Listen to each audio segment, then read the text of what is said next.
Welcome back to Les Schwab Tire Center's Outdoor GPS. Now it's real time, sponsored by the Mill Casino. Welcome back, everyone. For the first time here in the GPS studio, we've got Billy Sanborn. He's the owner of Beach Bandit, Crab, Snares, and first things first, it's nice to meet you, man. Thanks for having me on, Owen. You bet. I thought that this was really interesting. A couple of our viewers actually recommended Billy to get him in and talk about what he makes with Bandit, Beach Snares, and this is impressive. Thank you. Yeah, it's hard to impress me only because I've done this for so long. I've had a chance to see so many different versions of what you've got here. Yeah. But it's always interesting to me on how an individual can kind of improve on what's out there, make them more user-friendly, and also just make them a little bit better. And I think what you've done here is that. And we'll talk a little bit more exactly about why I say that here in just a second. But how did this all happen? It's been a little over a year. A little over a year in business, and started selling them last December, and I've sold a couple hundred this year. Wow. It's a lot of fun. Had a chance to start a guide service. Okay. And I love taking people out and showing them how to catch crab and be successful from shore. You don't need a boat. You don't need to be on a dock. You can go almost anywhere there's salt water in Oregon. Sure. Cast one of these in the water, and within a couple minutes, usually you'll know if they're there or not. That leads me to a perfect question. What makes the right location to fish to crab from the shore? What are you looking for? Are there things that you might look out at and see that make you go, okay, yeah, this is a spot that we need to try? If it's in the surf, anywhere you would target surf perch from. Okay. So you look for troughs, little calm spots in the water where you can cast that out there and not have it tumble around and be just all over the place. Sure.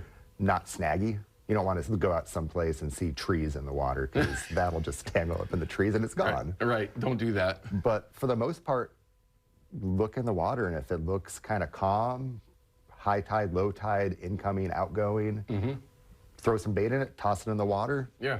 You'll probably catch a crab.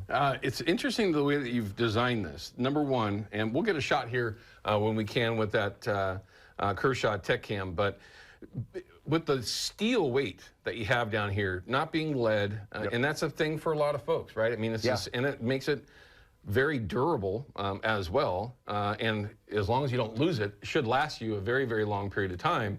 But that's the thing, of course, you get stuff hung up and they will, things get snagged up. Just like Billy had mentioned, you want to try to cast them in spots that aren't going to have a bunch of debris and stuff that's out there. But you've got a steel weight down here. This is a 12 ounce. That's a 12 ounce. I also make a 9 ounce version for. Okay.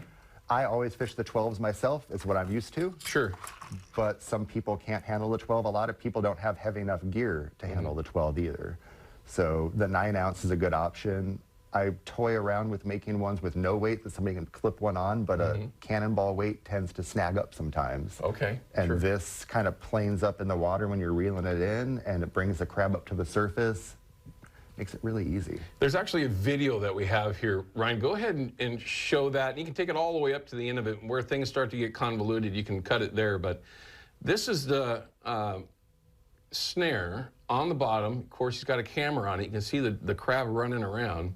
And in the lower left corner there, that's where the snare actually is. And you can see it's buried. And with one retrieve... That was a good day. That was 3 keepers. He's got 3 keepers on the snare. Now, a lot of you are going to go, well, okay, why is that cool? Well, because most of them that are out there, these snares that you commercially buy, that you cast, one, they usually only have 4 loops. Yeah. This one has 6. And it's a little bit different material. First thing I noticed is that this material is very, very firm, but it's also pliable, and it locks down on my finger. Yeah. I mean, it's not like it's going to open up when you're just reeling the crab in, right? That tension that you're reeling with is what snares these things up. And when you've got multiple snares for one crab, I mean, that's an advantage all by itself, but to get 3 on there. Yeah, that was impressive. Yeah, that's impressive. Now I can see, 1 or 2 could happen, but 3 is interesting. You got to have enough of these things on there to do it, and that they actually work. I can't put my hand anywhere on here without. And like you saw in that video too, there's probably 8 or 9 crab on top of the snare right then, and if you just set the hook really hard, you rip it right out. You rip it right out from under them. That's why I use that camera to see and train myself. You just kind of pick up the rod and gently lift it up and start reeling, and you feel weight and just keep the rod loaded up and just gentle pressure and reel it in. So, and that's going to lead me to another question down the road when you're talking about rod and reel combo, what you would recommend. But before we get to that point, once you do feel that bite that's down there, you feel the crab actually working on your bait. Yeah. It's don't set the hook. No. It's just start that grind, have a pretty tight drag on there so that you can bring it in. Drag all the way tight and just let the rod do the work. You load it up, and as long as there's load on the rod, those loops aren't going to open up. Which is super impressive. And I'm not saying that the other options that are out there aren't going to do that. All I'm saying is that with the amount of snares that are on here, you've got a lot of things going for you. I mean, I literally can't grab this thing at all.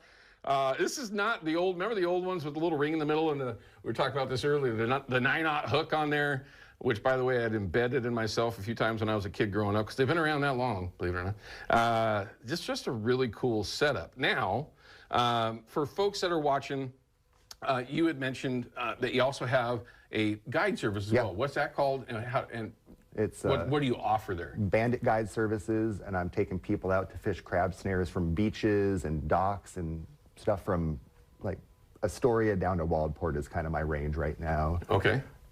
Or doing clamming trips for cockles, razor clams, gaper clams, butter clams, and taking people out mushroom picking too, because that's something I really enjoy. Oh, yeah.